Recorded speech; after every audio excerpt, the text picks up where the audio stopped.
I paid off my sister's $25,000 debt to help her family, but she told everyone I was cheap for not doing more. So I decided to teach her a lesson she'll never forget, and now she's calling me every day begging for mercy. I, 34M, never thought generosity could come back to bite me this hard, but here we are. 3 months ago, my sister called me at 2 in the morning, sobbing so hard I could barely make out what she was saying. Between gasps, she told me her family was drowning in debt, about to lose their house, and she had nowhere else to turn. Her husband had made some terrible business decisions, and they were $25,000 in the hole with creditors threatening legal action. I sat there in the dark, listening to her beg, and despite everything our complicated history had taught me, I felt that old protective instinct kick in. We grew up rough. After our parents died when I was 19 and she was 16, I worked 2 jobs to keep us afloat. I made sure she graduated high school, helped pay for her wedding, and was always there when she needed me. She married into what looked like stability, and I was genuinely happy for her. I built my own consulting business from nothing, grinding for years until I finally had something resembling financial security. That money she needed represented months of brutal work, late nights, and sacrifices I made while building my company. But she was family. She was my sister. So I transferred the full $25,000 the next morning without hesitation. I told her to take care of her family and not to worry about paying me back right away. She cried, thanked me endlessly, and promised she would never forget what I did for her. 2 weeks later, I found out exactly how she remembered it. I was at a family gathering at our aunt's house when I overheard my cousin talking in the kitchen. She was telling someone how my sister had been complaining that I only gave her $25,000 when I could clearly afford more, that I was being cheap considering how successful my business was, and that real family would have cleared all their debts without making them feel guilty about it. I stood there frozen, holding a glass of water, trying to process what I was hearing. My cousin noticed me and went quiet, her face flushing red. I walked away without saying anything, but the damage was done. Over the next few days, I heard variations of the same story from 3 different relatives. My sister had been running her mouth to everyone, painting me as some miserly older brother who threw her scraps when she was drowning. According to her version, I had millions sitting in the bank and couldn't be bothered to really help her family in their time of need. The betrayal hit me like a physical blow. I had bled myself dry emotionally and financially to help her, and she repaid me by trashing my reputation to our entire family. When I confronted her about it over the phone, she got defensive immediately.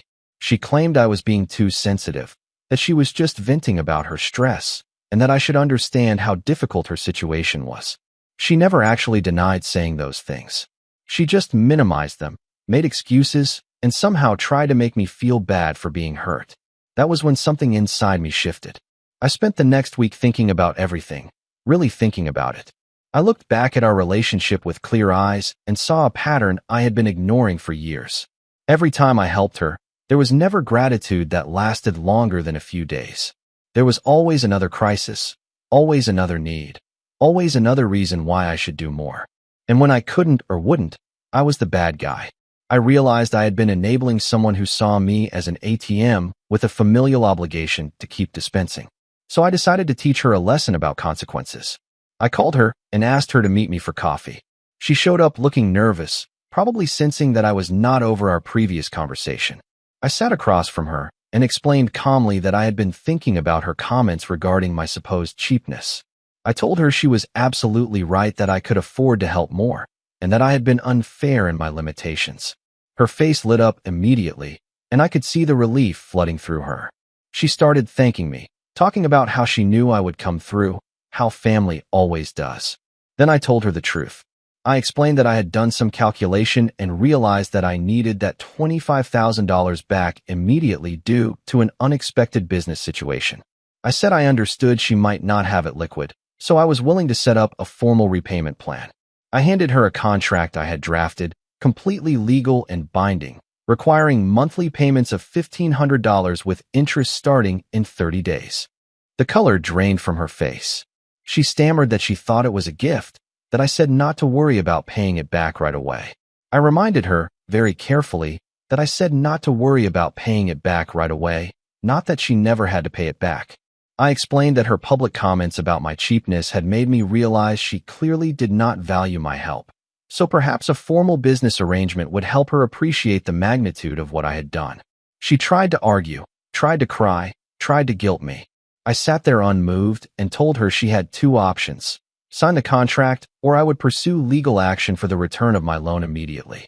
She signed with shaking hands, tears streaming down her face, asking me how I could do this to her. I told her she did it to herself. The first payment came due 3 weeks later. She called me 5 times that day, leaving voicemails about how they could not afford it, how this was going to destroy them, how I was being cruel. I did not answer. I let the deadline pass. The next morning, I sent her a formal notice that she was in breach of contract and that I would be escalating to legal collections if payment was not received within 5 business days. She paid on the 4th day. Since then, she has been calling me constantly. Her husband called me too, angry at first, then pleading, explaining they were barely making ends meet and these payments were crushing them. I told him that perhaps they should budget better and cut unnecessary expenses, the same advice they would give anyone else in debt. I told him his wife should have thought about consequences before slandering me to our entire family. My relatives started reaching out, most of them telling me I was being too harsh, that family should forgive and forget. A few of them, the ones who knew the full story, told me privately that my sister had it coming. My aunt, the one whose house the gathering had been at, called me and said she had always suspected my sister took advantage of my generosity, and that maybe this would finally teach her some responsibility. The third payment was late by 2 days. I sent another breach notice immediately. My sister showed up at my apartment unannounced, looking haggard and desperate. She begged me to tear up the contract, promised she would publicly apologize to everyone, swore she would never speak badly about me again. She said her kids were suffering because of the financial strain, that her marriage was falling apart under the pressure. I asked her if she remembered all the times I went without so she could have what she needed when we were younger. I asked her if she remembered me working overnight shifts while studying for my business license so I could build something that would let me help her someday. I asked her if any of that mattered when she decided to call me cheap to our family. She could not answer. She just cried. I told her the contract stood. I told her that every payment she made was a reminder that actions have consequences, that generosity should be respected, and that family loyalty goes both ways. I told her that when the debt was paid in full, we could talk about rebuilding our relationship, but not before then. She left, and the calls intensified. Now I am getting voicemails at all hours. Her husband has tried everything from anger to bargaining to emotional manipulation. Some relatives have stopped talking to me entirely, calling me heartless. Others have reached out to say they wish they had the spine to hold their own family members accountable the way I am doing. I lie awake some nights wondering if I have gone too far. The guilt creeps in during those dark hours, whispering that maybe I am punishing her too severely, that maybe I am letting my hurt override my compassion. But then I remember her words, the casual cruelty of her ingratitude, the way she tried to turn our family against me after I sacrificed to help her. I remember every time she made me feel like my help was never enough, every time she made me the villain for having boundaries. The 4th payment came in on time, but it was $50 short. I documented it immediately and sent a notice. She called within the hour, hysterical, explaining that they had an emergency car repair and this was literally all they could scrape together. She begged me to let it slide this once. I told her to pay the remaining $50 within 48 hours or the late fees specified in the contract would apply. She paid within 24 hours. I know how this looks. I know people reading this will think I am cruel, vindictive, maybe even evil. But I need to know if I am wrong here. I helped her with everything I had, and she spat in my face. I am not asking for her firstborn or trying to destroy her life. I am simply requiring her to honor a debt she took on willingly, the same debt she initially begged me for with tears in her eyes. She called again this morning, her voice small and defeated in a way I have never heard before. She asked me what she needed to do to make this right, what would satisfy me, what would make me forgive her. I told her the truth. I need her to understand that what she did was unforgivable, that some wounds cannot be healed with apologies, and that respect cannot be demanded but must be earned back through action. She asked how long I planned to make her suffer. I told her until the debt was paid, every penny of it. Update 1. It has been 6 weeks since my original post, and I need to share what has happened because the situation has evolved in ways I never expected. The fifth and sixth payments came through on time, though each one was accompanied by increasingly desperate voicemails. My sister started leaving messages in the middle of the night, rambling about her stress and anxiety, sometimes barely coherent. Her husband stopped calling entirely, which I found odd but did not think much about at the time. Then 2 weeks ago, my aunt called me sounding concerned. She told me my sister had shown up at her house looking terrible, asking to borrow money to make my payment. My aunt refused and instead sat her down for a conversation. That was when my sister finally broke down and admitted everything. Not just what she said about me, but years of resentment she had been carrying, jealousy about my success, anger that I had somehow escaped the poverty of our childhood while she felt trapped despite marrying into a supposedly stable situation. My aunt told me something that hit hard. My sister said she called me cheap because she wanted to believe it, because if I was wealthy and withholding, it meant her own failures were not her fault. It was easier to make me the villain than face the fact that her husband's terrible business decisions and their own poor financial choices had created their situation. I sat with that information for days. The anger that had been fueling my actions started to feel hollow. I realized that while I was justified in my hurt, I had been so focused on teaching her a lesson that I stopped considering whether the lesson was actually landing or just creating more damage. The seventh payment never came. Instead, I got a call from my brother-in-law. His voice was flat, emotionless in a way that immediately set off alarm bells. He told me my sister had suffered a breakdown 3 days earlier. She had stopped sleeping, stopped eating, and had become convinced that she was destroying their family. He had come home from work to find her sitting in their car in the garage with the engine running. He found her in time. She was in the hospital, under psychiatric observation. I felt like the floor had dropped out from under me. Whatever righteous anger I had been holding onto evaporated instantly, replaced by a sick, twisting guilt that made it hard to breathe. I asked if I could see her. He told me she had specifically asked that I not come, that she was too ashamed to face me. I drove to the hospital anyway. I sat in the parking lot for 2 hours, unable to make myself go inside. What could I possibly say? I had been so focused on making her pay, literally and figuratively, that I had not seen how close to the edge she was. Yes, she had wronged me. Yes, she had been ungrateful and cruel. But was teaching her a lesson worth this? I tore up the contract that night. I sent her husband a message telling him the debt was forgiven, that I wanted nothing more from them, and that I hoped my sister got the help she needed. He did not respond. My aunt called me a few days later to tell me my sister was home, but heavily medicated and barely speaking to anyone. She asked if I felt better now that I had proven my point. I did not have an answer for her. Here is what I have learned. Being right does not always mean you are doing the right thing. My sister wronged me badly, and I had every right to be angry and hurt. But in my pursuit of justice or revenge, or whatever I want to call it, I lost sight of the fact that she was still a human being with breaking points, still someone who was struggling even before I added to her burden. People keep asking me if I regret helping her in the first place. I do not. I regret how I chose to respond to her betrayal. There were 1,000 ways I could have handled this that did not involve pushing her to the brink. I could have cut her off emotionally and financially while still being humane. I could have set boundaries without wielding a contract like a weapon.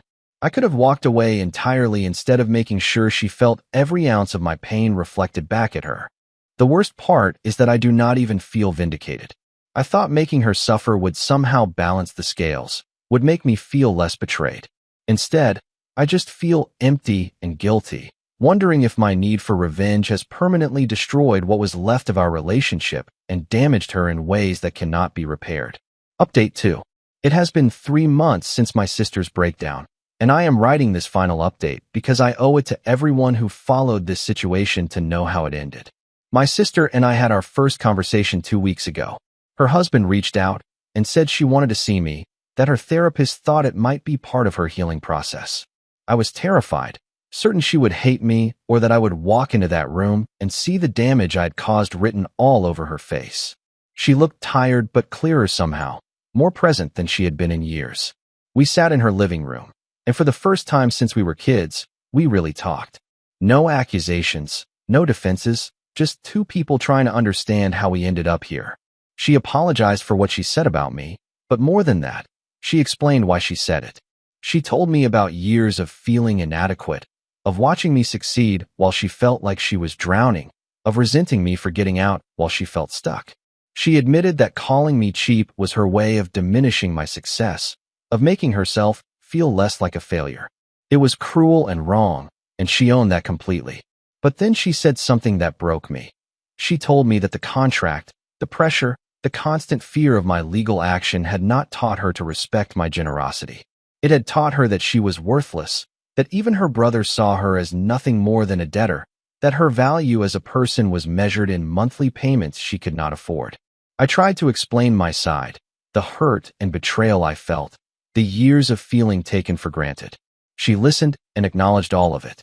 But she also gently pointed out that I had options for how to respond, and I chose the one that would hurt her most. Not because it was just, but because I wanted her to hurt the way I hurt. She was right. We are not fixed. We may never be what we were before all of this happened. But we are trying. She is still in therapy, working through her issues with self-worth and resentment. I started seeing someone too, because I realized that my response to her betrayal revealed some things about myself I need to address, patterns of control and punishment that do not serve me or anyone I care about. The money is gone, forgiven completely. I will never see a penny of it, and I have made peace with that. It was never really about the money anyway. It was about feeling valued and respected, and I learned the hard way that you cannot force someone to value you through consequences and punishment. My sister asked me during that conversation if I thought we could ever get back what we had.